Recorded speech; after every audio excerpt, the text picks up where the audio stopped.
Markus pasal 3 ayat 1-35.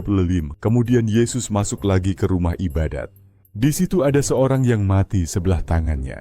Mereka mengamat-amati Yesus, kalau-kalau ia menyembuhkan orang itu pada hari Sabat, supaya mereka dapat mempersalahkan dia.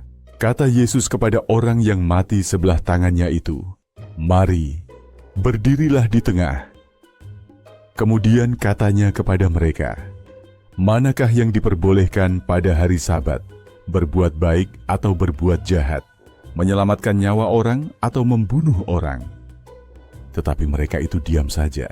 Ia berduka cita karena kedegilan mereka. Dan dengan marah, ia memandang sekelilingnya kepada mereka. Lalu ia berkata kepada orang itu, "Ulurkanlah tanganmu." Dan ia mengulurkannya, maka sembuhlah tangannya itu. Lalu keluarlah orang-orang Farisi dan segera bersekongkol dengan orang-orang Herodian untuk membunuh dia. Kemudian Yesus dengan murid-muridnya menyingkir ke danau, dan banyak orang dari Galilea mengikutinya. Juga dari Yudea, dari Yerusalem, dari Idumea, dari seberang Yordan, dan dari daerah Tirus dan Sidon datang banyak orang kepadanya.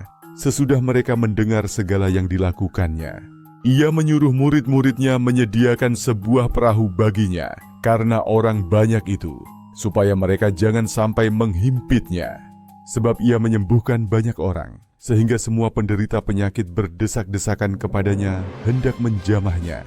Bila mana roh-roh jahat melihat dia, mereka jatuh tersungkur di hadapannya dan berteriak, "Engkaulah Anak Allah." Tetapi ia dengan keras melarang mereka memberitahukan siapa dia. Kemudian naiklah Yesus ke atas bukit. Ia memanggil orang-orang yang dikehendakinya, dan mereka pun datang kepadanya. Ia menetapkan 12 orang untuk menyertai dia, dan untuk diutusnya memberitakan Injil dan diberinya kuasa untuk mengusir setan. Ke-12 orang yang ditetapkannya itu ialah Simon, yang diberinya nama Petrus, Yakobus anak Zebedeus, dan Yohanes saudara Yakobus, yang keduanya diberinya nama Boanerges, yang berarti anak-anak guru. Selanjutnya Andreas, Filipus, Bartolomeus, Matius, Thomas, Yakobus anak Alfeus, Tadeus, Simon orang Zelot, dan Yudas Iskariot yang mengkhianati dia.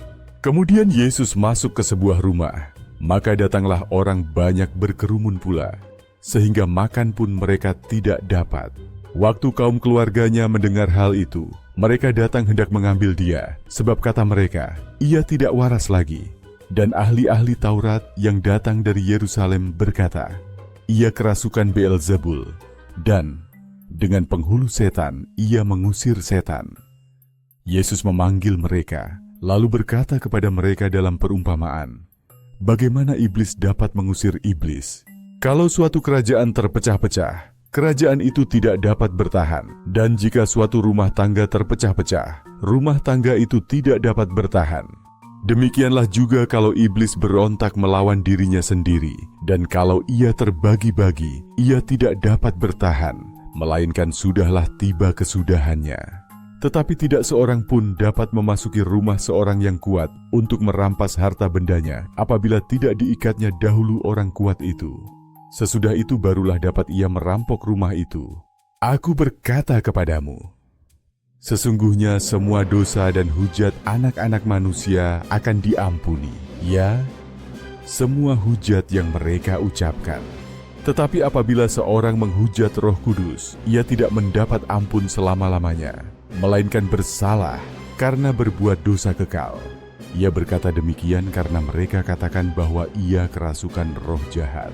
Lalu datanglah ibu dan saudara-saudara Yesus. Sementara mereka berdiri di luar, mereka menyuruh orang memanggil dia.